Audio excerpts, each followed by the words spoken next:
आगाज में आपको सबसे पहले बताएं, आमिर लियाकत के बिना पोस्टमार्टम तदफीन कर दी गई। अचानक मौत पर शकूक शुबात हैं। शहरी ने पोस्टमार्टम के लिए जुडिशल मजिस्ट्रेट से रुजू कर लिया। दरख्वास्त में एसएसपी शर्की और एसएचओ ब्रिगेड को फरीक बनाया गया है। तफसीलात के लिए बात करेंगे मुमताज जमाली से। जी मुमताज, क्या कहा गया है? देखिए जी, आमिर लियाकत के पोस्टमार्टम करने का ये मामला है और पोस्टमार्टम कराने से मुतल्लिक शहरी की जानिब से एक दरख्वास्त जो है वो दायर की गई है, जिसमें जो है उन्होंने एसएसपी शर्की और एसएचओ ब्रिगेड को फरीक बनाया गया है। ये दरख्वास्त जुडिशल मजिस्ट्रेट शर्की की अदालत में जमा करवाई गई है, जिसमें दरख्वास्त गुजार ने मौक़िफ़ अख्तियार किया है कि आमिर लियाकत की अचानक पुरस्कार मौत हुई है और वो एक मारूफ टीवी होस्ट और सियासतदान भी थे। आमिर लियाकत की अचानक मौत से कराची के लोगों में शकूक शुबात जो है वो पैदा हुई है। इसकी शुबा है कि आमिर लियाकत की जायदाद के तनाज़े पर उनको कत्ल किया गया हो। दरख्वास्त गुजार ने मतलब ये भी कहा है कि अदालत से आमिर लियाकत की पोस्टमार्टम का हुक्म जो है वो जारी करे। पोस्टमार्टम से आमिर लियाकत की मौत का जो है पता चल सकता है। और उन्होंने मतलब ये भी कहा है कि मौत की वजूहात जानने के लिए आला अदालतों के फैसले जो है पहले से मौजूद है, जबकि दरख्वास्त जो है अब्दुल अहद नामी एक शहरी की जानिब से दायर की गई है। जी ठीक है मुमताज, आपका बहुत शुक्रिया। दुआ ज़हरा केस के हवाले से आपको अपडेट करें। सिंध हाई कोर्ट में दुआ ज़हरा को सिक्योरिटी देने वाला सफ़ेद लिबास में मलबूस शख्स कौन था? सिटी 21 ने सफ़ेद लिबास में मलबूस शख्स को ढूंढ निकाला। दुआ ज़हीर को इतनी सिक्योरिटी क्यों दी गई? DSP high court security Mahmood Khan Rajput ने सिटी 21 से गुफ्तगू की है। इसी हवाले से तफसीलात बता रहे हैं हमारे नुमाइंदे बिलाल अहमद। जी बिलाल, बताएगा क्या कहना है? जी, सिंध हाई कोर्ट में दुआ ज़हरा और ज़हीर की पेशी के दौरान सोशल मीडिया पर एक महाज गर्म है कि सफ़ेद लिबास में जो शख्स है वो आखिर कौन था। तो हमने वो ढूंढ निकाला है कि सफ़ेद लिबास पे मलबूस जो शख्स था वो कौन था। आइए उनसे पूछते हैं, तारुफ भी उनसे लेते हैं और उनसे पूछते हैं कि उनके बारे में ये कहा जा रहा था कि वो कोई अननोन शख्स हैं। तो आप इनकी जिम्मेदारी उस दिन क्या थी? जी अस्सलाम वालेकुम। जी वालेकुम। ये बताइएगा, आपका तारुफ क्या है, आप कौन से डिपार्टमेंट से हैं? मेरा नाम महमूद खान राजपूत है। मैं सिंध पुलिस में 1986 से बतौर एएसआई अपॉइंट हुआ और इस वक्त मेरी ड्यूटी सिंध हाई कोर्ट में as a DSP security Sindh high court building है। अच्छा, आपके बारे में ये कहा जा रहा था कि एक तो मुलाकात का भी इशू आया, तो कहा जा रहा था कि आपने कुछ ज़बरदस्ती उनको हटाया। फिर दूसरा ये कि आपकी उस दिन दुआ ज़हरा के लिए ख़ास क्या जिम्मेदारियाँ थीं? देखिएगा, अदालत के जो हुक्म होते हैं, मैंने ना तो किसी को हटाया। जब अदालत परमिशन देगी तो हम उसकी मुलाकात करा सकते थे, क्योंकि मेरी सिक्योरिटी की यहाँ की जिम्मेदारी थी। और किसी भी अननोन हो, किसी भी इस तरह के मैटर में अगर कोई बाहर से आता है, लेडीज़ हो या जेंट्स हो, उसको सिक्योर करके कोर्ट में पेश करना और सिक्योर करके बाहर निकालना, ये हमारी जिम्मेदारी है। जी, जैसे कि राजपूत साहब ने बताया है कि उनकी बुनियादी जिम्मेदारी ये थी कि उनको असाइनमेंट मिला था पुलिस डिपार्टमेंट की जानिब से कि दुआ ज़हरा और ज़हीर को बाहिफाजत ना सिर्फ अदालत में पेश करना है, बल्कि वहाँ से बाहिफाजत वापस निकाल कर अपनी कस्टडी में भी लेना है। बहुत शुक्रिया। कारोबारी दुनिया से आपको खबर दें, डॉलर की उड़ान ना थम सकी। इंटरबैंक में डॉलर 1 रुपये 4 पैसे महंगा हो गया। मुल्की तारीख में पहली बार इंटरबैंक में डॉलर 206 रुपये 20 पैसे की बुलंद सतह पर पहुँच गया। नई हुकूमत आने के बाद इंटरबैंक में डॉलर 24 रुपये 19 पैसे महंगा हो चुका है। 12 अप्रैल 2022 को इंटरबैंक में डॉलर 182.01 रुपये पर था। माशी माहिरीन का कहना है कि बैरूनी कर्ज की मुसलसल अदायगी रुपये पर प्रेशर बढ़ा रहा है। रवा माली साल 11 माह में तजारती खसारा 45 अरब डॉलर होने पर भी रुपया दबाव का शिकार है। सनअतकारों का कहना है कि विफाकी बजट में हुकूमत सरमायाकारों के एतमाद पर पूरा नहीं उतर सकी। मौजूदा हालात में एतमाद का फुकदान है। IMF की सख्त शराइत मान लेने के बाद फंड्स की मंजूरी हो जाएगी। फिर दीगर एजेंसीज भी पाकिस्तान को फंड्स देंगी। जुलाई तक हालात बेहतर होना शुरू हो जाएंगे। तफसीलात बता रहे हैं हमारे नुमाइंदे अशरफ खान। जी अशरफ, बताइएगा। बात की जाए मईशत की तो बिजनेस कम्युनिटी की तरफ से देखा जाए, बजट के ऊपर कंसर्न शो हो रहा है। साथ में रुपए की कदर मुसलसल कमी हो रही है, उसका कंसर्न देखा जा रहा है। यहाँ पे सीनियर मेंबर भी हैं, फेडरेशन हाउस और कराची चैम्बर सब जगह की नुमाइंदगी कर चुके हैं। ज़करिया उस्मान साहब साहब मौजूद हैं, उनसे जानते हैं क्या इम्पैक्ट देख रहे हैं सर मईशत पे। देखिए, मैं ये समझता हूँ कि इस वक्त जो है ना, वो कॉन्फिडेंस बड़ा ब्रेक हो गया है लोगों का, और ये कॉन्फिडेंस को बिल्टअप करना है और इस बजट में वो बिल्टअप ना हो सका। जहाँ तक ये ताल्लुक़ है कि भाई इस वक्त जो इशू है वो डॉलर का बढ़ना है, वो मैं समझता हूँ इसमें पैनिक भी ज़्यादा है, और इसके लिए अभी जो है ना वो लोगों का कॉन्फिडेंस गेन करना पड़ेगा। कुछ सेक्टर ऐसे हैं जिनको अवॉइड किया गया है मेरे हिसाब से, जो दुनिया में इस वक्त फॉरेन एक्सचेंज अर्निंग हमारा जो सबसे बड़ा प्रॉब्लम है उसको सॉल्व करने में काम आ सकते हैं। उनमें सबसे बड़ा जो है वो मैं समझता हूँ आईटी सेक्टर है। आईटी सेक्टर में हम बगैर कुछ इन्वेस्टमेंट किए हुए काम कर सकते हैं, लेकिन उसके लिए हमें वो करना पड़ेगा जो दुनिया के ममालिक ने किया है कि गली गली इंस्टीट्यूट खोल देने पड़ेंगे। तो मैं नहीं समझता कोई ऐसी बात है जिसमें खौफ है।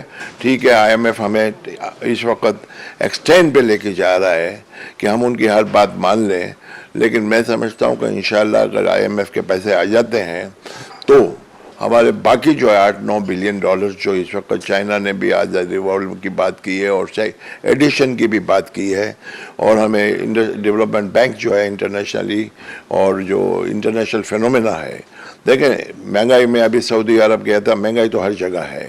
इस महंगाई को रोकने का वाहिद तरीका है कि हम अपनी प्रोडक्शन बढ़ाएं, हम अपने वेजेस बढ़ाएं और हम जो है इस वक्त लग के काम करें। जैसे कि आपने सुना जो कंसर्न्स हैं वो सामने तो हैं, लेकिन कहा जा रहा है कि जो इकदामात अगर बर वक्त उठाए जाएं जिसमें डॉलर जो तेजी से खरीदारी की जा रही है वो ना की जाए तो डॉलर वो भी नीचे आ जाएगा। साथ में बड़ी ही जगह मौजूद। ठीक है अशरफ, आपका बहुत शुक्रिया। वज़ीर आला सिंध मुराद अली शाह ने कहा कि बजट में कोई नया टैक्स नहीं लगा रहे बल्कि 3 टैक्स माफ़ किए। अगर बजट में कोई बेहतरी की गुंजाइश है तो इस तरफ जाया जाएगा। गुज़श्ता दौरे हुकूमत में विफाक से पूरे पैसे नहीं मिले, सिंध के साथ नाइंसाफ़ी हुई। पिछले 3 बरसों में विफाक ने सड़कों की तामीर के लिए 13,000 अरब रुपए के मंसूबे पीएसडीपी में शामिल किए गए, मगर सिंध के लिए सिर्फ 1.5 अरब रुपए की स्कीम रखी गई। अगले साल सिंध हुकूमत 1500 तरक्याती मंसूबे मुकम्मल करेगी। सिंध हुकूमत विफाक के साथ ताउन करेगी। 713 अरब 1.71 ट्रिलियन की कल बजट पेश की है। ये बजट पिछले साल की तरह कोई नया टैक्स हम नहीं लगा रहे। ये इस चीज से आया है कि फाइनेंस बिल कोई भी नहीं है। ना सिर्फ हम कोई नया टैक्स नहीं लगा रहे बल्कि हम रिलीफ दे रहे हैं टैक्सेस में। हमने 3 टैक्स, कॉटन फी, एंटरटेनमेंट टैक्स और प्रोफेशनल्स के ऊपर जो टैक्स होता है, ये 3 टैक्स इस अगले साल जो आ रहा है 2022-23 उसके लिए माफ कर दिए। आईटी सेक्टर को बूस्ट देने के लिए जो नए एंट्रेंट्स हैं, खासतौर पे जो घरों से काम करना चाहते हैं, छोटी कंपनियां जो कि 13% टैक्स अदरवाइज है इनपुट एडजस्टमेंट के साथ, वो एक बैरियर है एंटर करने में इंडस्ट्री को, उनका टैक्स 13% से कम करके 3% कर दिया है। इस बजट में रिकॉर्ड तरक्याती स्कीम्स रखी गई हैं। सोशल प्रोटेक्शन का खास ख्याल रखा गया है। हमें जो रिसीट्स मिलनी है वो 1.679 ट्रिलियन की हैं टोटल, जिसमें फेडरल रिसीट्स 1.055 ट्रिलियन है, 1.55 अरब रुपए। प्रोविंशियल रिसीट्स जो हैं वो 374.5 बिलियन की हमने पिच की हैं। प्लान बजट है, हमने सारे मौके दिए हैं और इंशाल्लाह ताला हम कोशिश करेंगे कि हमारे डिपार्टमेंट्स, हमारे लोग जो हैं वो इस पे जो है काम कर सके। वज़ीर आला सिंध मुराद अली शाह ने बजट तकरीर के दौरान हंगामा आराई की मजम्मत की है। प्रेस कॉन्फ्रेंस में वज़ीर आला का कहना था कि अपोजिशन अरकान ने बजट तकरीर तहम्मुल से सुनने की यकीन दहानी कराई थी। ऐवान के अंदर शोर शराबा और नाजेबा ज़ुबान इस्तेमाल की गई। अपोजिशन ने ऐवान का तकद्दुस पामाल किया जो नाकाबिल बर्दाश्त है। बजट को कानूनी तरीके से मंजूर कराएंगे। अक्सरियत बजट के हक में है। अपोजिशन को मुज़ाकरात की दावत दे दी। कल जो असेंबली में इंसिडेंट हुआ था उसको बहुत सख्त अल्फाज में कंडेम करता हूँ। मैं आपको ये बताना चाहता हूँ कि असेंबली का सेशन शुरू होने से पहले मैंने खुद कैबिनेट मीटिंग के बाद सारे कैबिनेट के वज़रा से कहा, ऑपोजिशन के नुमाइंदों ने यकीन दिलाया था कि हम बजट सुनेंगे, बजट प्रोसेस में पार्टिसिपेट करेंगे। उनकी कुछ डिमांड्स भी थी। For example 10 minute her member को दिए जाते हैं बजट पे स्पीच करने के। उन्होंने कहा नहीं जी 15 मिनट चाहिए। हमारी टीम ने जो उधर मौजूद थी उस पे भी कहा कि ठीक है, लेकिन बजट तकरीर शुरू होते ही मेरे ख्याल है 2 या 3 मिनट के बाद उन्होंने जिस तरीके की हंगामा आराई शुरू की, सामने खड़े हो जाना, बजट स्पीच के दौरान स्पीकर और मेरे दरमियान पोस्टर्स खड़े करके कि स्पीकर, मैडम स्पीकर साहिबा मुझे ना देख सके, और ये कवानीन के तहत कि मेरी मुझे कोई फर्क नहीं पड़ रहा था, मैं तो अपनी बजट की तकरीर पढ़ रहा था। डेमोक्रेटिक इंस्टीट्यूशंस की इज्जत है वो दिखा रहे थे। वाकयात हुए मेरे सामने, मैं देख रहा था बजट तकरीर पढ़ते हुए कि उनके लोग पहले तो शोर हंगामा, फिर कालम गलोच मैंने अपने कानों से सुनी है। फिजिकली असॉल्ट करना मेंबर्स को, ये भी शुरू हुआ। आपने भी कुछ देखी होंगी वीडियोस। असेंबली सेशन, इन्होंने, इनको जमहूरियत असेंबलीज की कोई इज्जत है, इन्होंने चलाना है, हम अभी भी तैयार हैं। नहीं तो मुझे पूरा यकीन है 3/4 ऑफ द असेंबली, कम से कम 75% लोग इस बजट से खुश हैं और इसके फेवर में वोट करेंगे। तो वो अपना टाइम आएगा तो वोट करके बजट पास हो जाएगा। और हम होप करते हैं कि सूबाई असेंबली सिंध इन सिंध हुकूमत की तरजीहात को बजट पास करके हमें मौका देगी कि सिंध के अवाम की अगले साल खिदमत जारी रखे। एक्सपर्ट ज़ीशान मर्चेंट का कहना है कि हुकूमत की जानिब से बजट में प्रॉपर्टी पर आयद नए टैक्सेस का मनफी असर आएगा। विफाकी हुकूमत प्रॉपर्टी टैक्स नहीं आयद कर सकती। मज़ीद तफसीलात के लिए बात करते हैं हबीब खान से, जो इस वक्त ज़ीशान मर्चेंट के हमरा मौजूद हैं। जी बताइएगा हबीब। बिल्कुल, देखिए हुकूमत की जानिब से जो बजट पेश किया गया है उसमें मुख्तलिफ सेक्टर्स की जानिब से जो आयद टैक्सेस हैं उनके ऊपर खासा तशवीश का इजहार किया जा रहा है। इस वक्त हमारे साथ बजट टैक्सेशन के मामलों के हवाले से जो एक्सपर्ट हैं, साबिक सदर भी रहे हैं कराची टैक्स बार के, ज़ीशान मर्चेंट साहब मौजूद हैं। ज़ीशान साहब, मुख्तलिफ जो शोबे जात हैं, ख़ासतौर पर रियल इस्टेट सेक्टर के हवाले से बात करें तो खासा तशवीश का इजहार किया जा रहा है नए आयद टैक्सेस के ऊपर। क्या समझते हैं ये टैक्सेस किस तरह से इम्पैक्टफुल होंगे, ख़ासतौर पर आम आदमी पर भी और बिजनेस कम्यूनिटी पर भी? देखिए, मैं ये समझता हूँ कि बुनियादी तौर पे जो ये टैक्स लगेंगे ये सारे जो हैं उन लोगों पे लगेंगे जो इसको शायद अफोर्ड कर सकते हैं। ये बात तो खैर तय है, गरीब आदमी पे इसका बहुत ज़्यादा इफ़ेक्ट नहीं आएगा।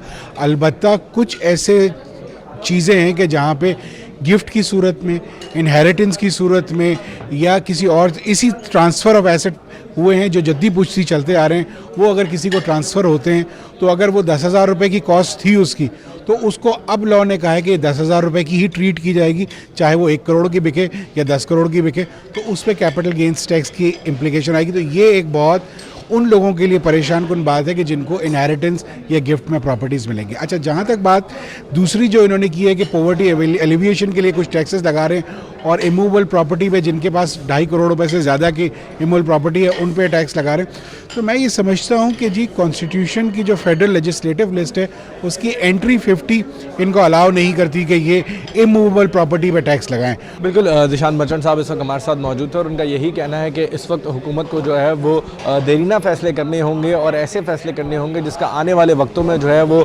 मुल्क की मईशत पर भी इम्पैक्ट दिखाई दे और साथ साथ जो मुल्क के एक्सपोर्ट्स बढ़ाने के लिए बात की जाती है तो ऐसे इकदाम किए जाएँ कि जिससे मुल्क के एक्सपोर्ट्स में। जी ठीक है हबीब, आपका बहुत शुक्रिया।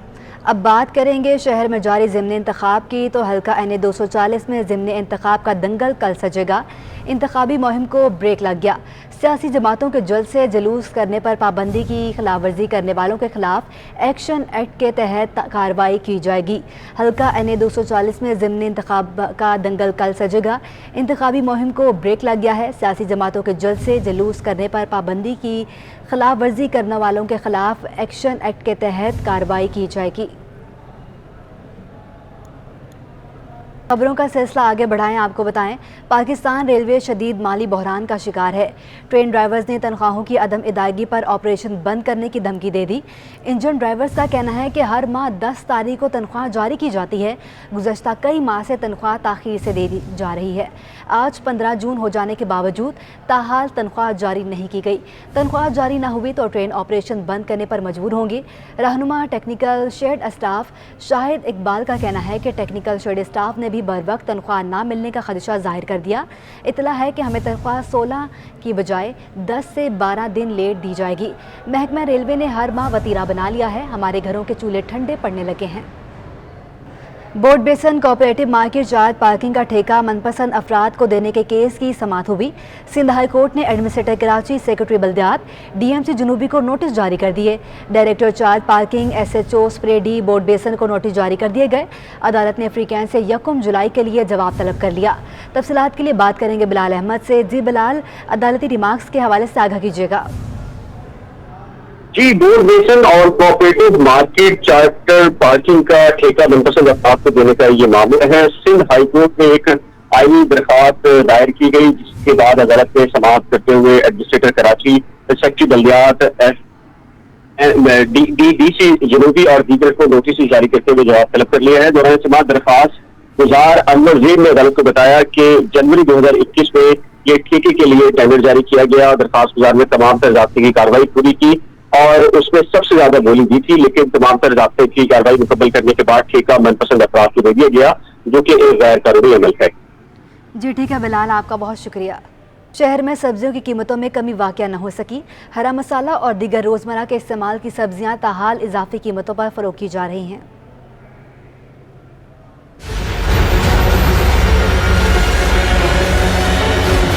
शहर कायद में मौसम और बेमौसम की सब्जियां दोनों ही महंगी। मटर सरकारी कीमत 173 रुपए के बजाय 320 रुपए फी किलो तक दस्तयाब है, जबकि टमाटर सरकारी कीमत 78 रुपए के बजाय 120 रुपए फी किलो से नीचे ना आ सके। मिर्च सरकारी कीमत 123 रुपए के बजाय 200 और 240 रुपए फी किलो तक फरोख्त हो रही है। इसी तरह हरी प्याज भी 180 से 200 रुपए फी किलो तक फरोख्त की जा रही है, जबकि बैगन 63 रुपए के बजाय 100 रुपए फी किलो और कहीं कहीं इससे ज्यादा कीमत पर फरोख्त हो रहा है। महंगाई की मौजूदा लहर से परेशान शहरी पुराना और सस्ता दौर याद कर रहे हैं। ज्यादा फसल होगा तो सस्ती होएगी, कम फसल हो गया तो महंगी होएगी। अभी गर्मी में जो है ना सब्जी की बेलें जल गई हैं, कम फसल हो रहा है तो महंगी होएगी। सब महंगा है भाई, प्याज टमाटर भी महंगा है, हर चीज़ महंगी, हर चीज़ पे जो है बढ़ता ही जा रहा है। पेट्रोल है, अब 200 रुपये का इतना सा पेट्रोल डलता है, उसमें भी फ्यूल पंप वाले जो डंडी मार जाते हैं। आदमी करे तो करे क्या करे। दूसरी जानिब धनिया पुदीना की फी गड्डी 20 रुपए तक पहुंच चुकी है, जबकि लाल आलू 60 रुपए और प्याज 70 से 80 रुपए फी किलो तक दस्तयाब है। कैमरामैन फरहान के हमरा, बसीम इफ्तिखार, सिटी 21।